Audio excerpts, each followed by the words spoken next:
ওয়ালাইকুম। মিষ্টি পানির কূপ, একটা কুয়া আছে, যত পানি আছে সব মিষ্টি।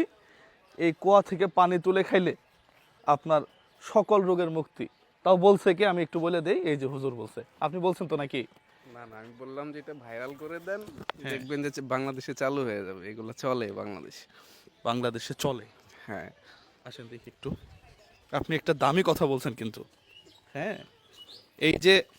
এই যে কূপটা, এখানে একটা কূপ আছে, মিষ্টি পানির কূপ। হ্যাঁ, এই কূপের পানি খাইলেই আপনার যত ধরনের রোগ আছে সকল রোগের আপনি সমাধান পাবেন। আমরা দেখছি এই বাংলাদেশে গাছের মধ্যে কান লাগাইলে জিনে শব্দ করে কাঁদে, আমরা দেখছি কিন্তু বাংলাদেশে। হ্যাঁ, ভাইয়ের কথাটা কিন্তু খুবই লজিক্যালি একটা কথা। এবং ভাই যে কথাটা বলছে যে আপনি ভিডিও করে ছাড়েন, চলবে, বাঙালি খাবে। বাঙালি খাবে। এই যে কুসংস্কার ব্যাপারটা, এটাকে আপনি কিভাবে মূল্যায়ন করেন?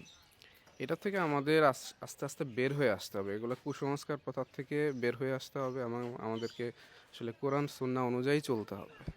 হ্যাঁ, আমাদের এইগুলো হচ্ছে আমাদের বাংলাদেশে এরকম অনেক এই কূপের ব্যবসা, মাজার ব্যবসা, এরকম বহুত গাছের ব্যবসা, মাটি বাবা, ছোট বাচ্চা। হ্যাঁ, আমি দেখছি ওই রাঙ্গুনিয়াতে এক ছোট বাচ্চা ঝাড়ফুঁক দেয়, ওর সাথে নাকি কানেকশন আছে উপরের। এটা আমার নিজে দেখা।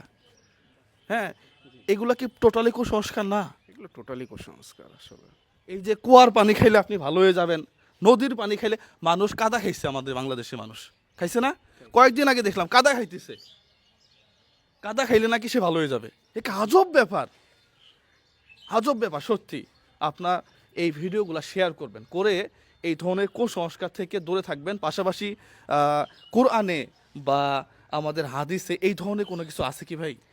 আমি তো আসলে আলেম না, কিন্তু আমরা যতটুকু বুঝি, আমরা আমাদের জীবনে যতটুকু আমরা দেখি বা আমরা ইউটিউব, আমরা আলেম ওলামার কাছ থেকে যেগুলো শুনি, সব কিছু সব কিছু শুনে যেটা মনে হয় এটা টোটালি কুসংস্কার। টোটালি কুসংস্কার একদম। এই কুসংস্কার থেকে প্রত্যেকেই দূরে থাকবেন। সবাই ভালো থাকবেন, সুস্থ থাকবেন।